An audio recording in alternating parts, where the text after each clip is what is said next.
안녕하세요, 허브보리 매니저입니다. 살을 찌우기 위해 다양한 컨텐츠를 제작하고 있는데 보시면서 많은 도움이 되고 있으실까요? 영상을 보시면서 궁금하신 사항이 생기시면 언제든지 댓글 남겨주시길 바랍니다. 구독과 좋아요 부탁드립니다.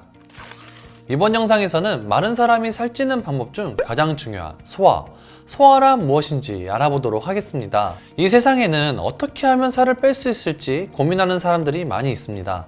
날씬한 몸매를 갖기 위해서 화제가 되는 온갖 다이어트 식품, 운동과 식이요법까지 돈도 시간도 아낌없이 투자하는 모습을 어렵지 않게 찾아볼 수 있습니다. 하지만 그와 반대로 어떻게 하면 살이 찔 수 있는지에 대해 고민하는 많은 사람들도 있습니다.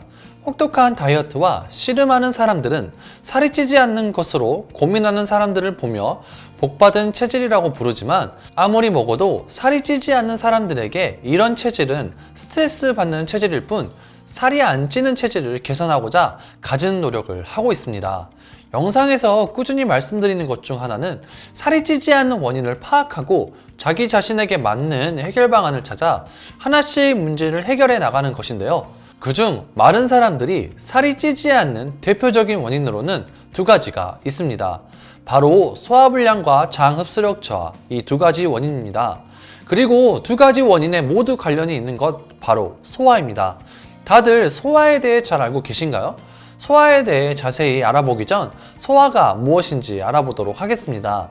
소화란 음식물 속의 영양성분을 에너지로 이용하기 위해 잘게 부수고 소화효소로 분해한 후 흡수하는 과정을 소화라고 합니다. 소화가 무엇인지 알게 됐으니 우리 몸에서 어떤 과정을 거쳐 소화가 되는지 하나씩 알아보도록 하겠습니다. 소화의 전체적인 순서는 음식이 입으로 들어와 식도를 타고 내려가 위장과 소장, 대장을 거쳐 직장을 통해 밖으로 나가는 과정까지입니다. 소화가 시작되는 곳은 다들 아시겠지만 당연히 입입니다. 입은 음식물을 잘게 부수고 침 속에 섞인 소화효소 아밀레이스가 녹말을 분해해줍니다. 즉, 1차 소화가 이루어지는 입에서 15회에서 20회 정도 씹는 저작작용이 중요하다는 이야기와도 같습니다. 두 번째, 입에서 잘게 부서진 음식들을 삼키면 음식물은 식도를 거쳐 위장으로 내려갑니다. 위장벽의 근육이 수축과 이완을 반복하면서 음식물들을 휘저어 더 작은 입자로 쪼개고 위액에 섞인 효소, 펩신은 단백질을 더 작게 분해해줍니다. 이렇게 위장에서 잘게 부수어진 상태를 유미주기라고 합니다. 이때 위액의 분비가 원활하지 못해 소화 과정 중 이상이 생긴다면 속이 더불어갈 때 느껴지는 불쾌감과 복부 팽만감, 구역질 등 소화불량 장애가 발생할 수 있는 구간입니다. 세 번째, 위액의 정상적인 분비와 분해를 거친 음식물은 모든 영양소를 분해할 수 있는 분비샘의 총재라고 할 수 있는 십이지장으로 이동하게 되는데 여기에서 담즙과 쓸개즙 등에 의해 흡수되기 쉬운 형태로 분해돼 소장으로 운반됩니다. 여기서 잠깐 소화불량 개선에 도움을 주는 라이프 스타일에 대해 알려드리겠습니다. 비장으로 음식물이 넘어가고 비장에서 소화가 이루어지기 때문에 비장에 좋은 음식을 자주 섭취해 주시면 좋습니다. 대표적인 음식으로는 단호박, 감초, 율무, 차가버섯, 대추, 콩류 등이 있습니다. 또한 평소에 자극적인 음식을 피하고 규칙적이고 균형 있는 식습관으로 개선하시는 것을 추천드립니다. 뿐만 아니라 식후 바로 눕는 것보다는 가벼운 산책이나 운동을 통해 어느 정도 소화가 진행이 된 상태에서 숙면에 취하거나 눕는 것이 좋습니다. 이어서 소화의 네 번째 순서입니다. 십이지장에서 영양분 흡수가 완료된 음식물들은 소화 과정에서 음식물이 가장 오랫동안 머무는 소장으로 이동하게 됩니다. 소장은 길이가 가장 긴 소화기관이며 표면적도 넓기 때문인데 이는 소장에서 분해되는 음식물을 충분히 흡수하기 위해서입니다. 소장은 음식을 4시간 정도에 걸쳐 서서히 통과시키면서 대부분의 영양소와 일부의 수분을 흡수하게 됩니다. 다음은 소화의 다섯 번째 순서, 대장입니다. 대장에서는 소장에서 영양소 흡수가 끝난 찌꺼기에 남아있는 수분을 충분히 흡수한 후 대변으로 배출되게 됩니다.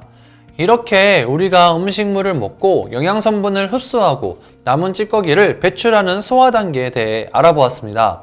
이때 소장에서 영양분 흡수가 제대로 이루어지지 않고 수분이 부족하거나 외부 스트레스 등과 같은 외부 자극이 발생할 경우 우리의 내장들은 민감하게 영향을 받을 수 있습니다. 이상 기능이 생긴 장에선 연동 운동이 활발히 진행되지 않아 음식물이 딱딱하게 굳어져 대변으로 이동하는데 오랜 시간이 지체돼 만성 변비를 일으킬 수 있습니다. 또한 스트레스로 인한 호르몬 및 체내 신호 자극으로 예민해진 장은 수분과 영양분을 균형 있게 흡수하지 못해 잦은 설사와 과민성 대장 증후군으로도 발현될 수 있으니 주의하시기 바랍니다.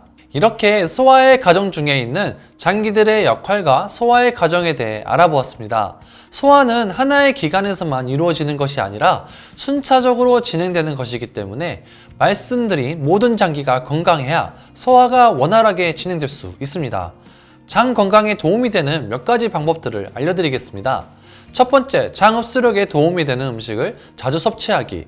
두 번째, 장 흡수력 개선 보조식품 섭취하기. 세 번째, 시간 날 때마다 복근 운동, 생활화하기. 네 번째, 따뜻한 물을 자주 마시기. 다섯 번째, 차가운 음식과 면 종류의 음식은 될 수 있으면 피하기. 부득이하게 술을 마시게 되는 경우 맥주보다는 소주로 3잔 정도 마시기. 여섯 번째, 카페인, 기름진 음식, 짠 음식은 될 수 있으면 적게 섭취하기. 이번 영상에서는 많은 사람이 살찌는 방법 중 중요한 요소인 소화에 대해 말씀드렸습니다. 소화의 개념과 어떻게 이루어지는지에 대한 과정까지 알게 되었지만 실천하지 않는다면 살이 찌지는 않습니다. 살이 찌지 않은 사람들이 가지고 있는 원인들이 하루아침에 해결되기는 어렵습니다.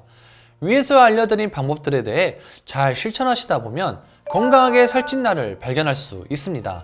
꾸준한 노력과 올바른 방법을 통해 장 건강을 되찾아 건강한 살찌기를 응원합니다. 살이 안 찌는 체질은 없습니다. 노력해도 살이 찌지 않는 사람은 없습니다. 살이 찌지 않는 이유를 명확하게 알고 나에게 맞는 살찌는 방법을 찾아간다면 건강하고 멋진 몸매로 살이 찔 수 있습니다. 영상이 도움이 되셨다면 구독과 좋아요 부탁드립니다. 앞으로도 여러분들이 살이 찌지 않는 이유로 더 이상 고민하시지 않게 도움이 되는 다양한 컨텐츠로 찾아뵙겠습니다. 이상 살찌기 전문 허브보리 매니저였습니다.